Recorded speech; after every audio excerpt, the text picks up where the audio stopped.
Ребята, показываю в безопасном месте стрельбу на скидку под названием осознанная стрельба. Как это могло быть при выстреле? Уже разряжено. Становитесь, смотрите на мишень.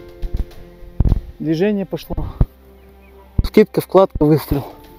И при этом всегда продолжаем смотреть на мишень. Потому что как на охоте у нас нет времени целиться по мушке или прицеливаться, потому что мишень находится в движении, в динамике, и у нас практически времени нет.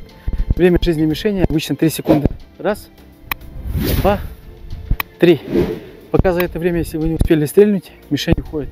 Поэтому в темноте, в сумерках, в тальнике, где-нибудь в буреломе, на болоте всегда работают только глаза, ребята. Это очень важно.